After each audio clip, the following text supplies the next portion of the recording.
hello' welcome to my channel writing skill নলবে তো মোৰ মৰমৰ ছাত্ৰ ছাত্ৰীসকল ছাৰ বাইদেউসকলৰ বন্ধুসকল তো মই আজি এখন ৰচনা লিখি আনিছোঁ এইখন হৈছে ডক্টৰ ভূপেন হাজৰিকাৰ ওপৰত তো আহক আমি ভিডিঅ'টো আৰম্ভ কৰোঁ যদি প্ৰথমবাৰ মোৰ চেনেলটো আছে আপোনালোকে মোৰ চেনেলটো প্লিজ ছাবস্ক্ৰাইব কৰি দিব এইকাৰণে পাৰোঁ আৰম্ভণি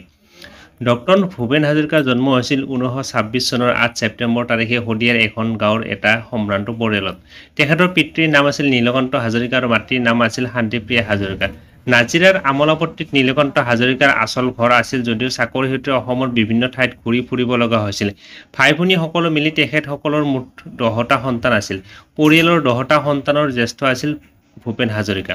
শৈশৱ আৰু শিক্ষা ডক্টৰ হাজৰিকাই ধুবুৰী গুৱাহাটী আৰু তেজপুৰত স্কুলীয়া শিক্ষা গ্ৰহণ কৰিছিল গুৱাহাটীৰ ভৰলুম প্ৰাথমিক বিদ্যালয়ৰ পৰা প্ৰাথমিক শিক্ষা গ্ৰহণ কৰে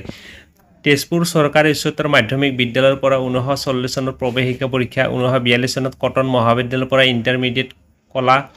1944 চনত কাশী হিন্দু বিশ্ববিদ্যালয়ৰ পৰা স্নাতক আৰু 1946 চনত ৰাজনীতি বিজ্ঞানত স্নাতকোত্তৰ ডিগ্ৰী লাভ কৰে কৰ্মজীৱন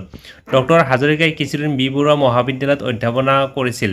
1948 চনত গুৱাহাটী অনাতাঁৰ কেন্দ্ৰ প্ৰতিষ্ঠা হোৱাত উক্ত অনুষ্ঠানৰ সৈতে তেখেত জড়িত হৈ আছিল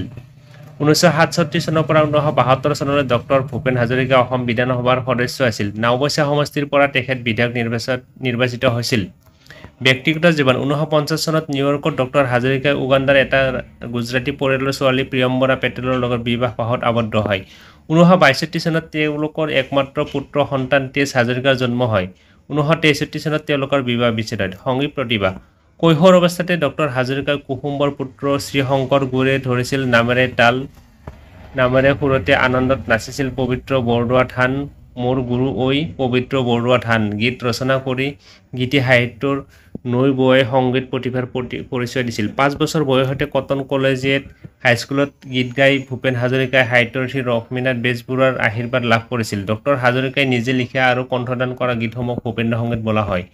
সাহিত্যিক প্ৰতিভা সাহিত্যৰ ক্ষেত্ৰলৈ ডক্টৰ হাজৰিকাই যথেষ্ট অৱদান আগবঢ়াইছে তেখেতৰ বেছিভাগ গান তেখেতে নিজে ৰচনা কৰা কলম্বিয়া বিশ্ববিদ্যালয়ত থকা সময়ত তেখেতে নিউ ইণ্ডিয়া পত্ৰিকাৰ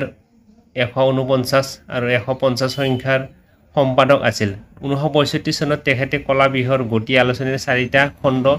1970 চনত ক্ষুদ্ৰ আলোচনী বিন্দুৰ 8টা খণ্ড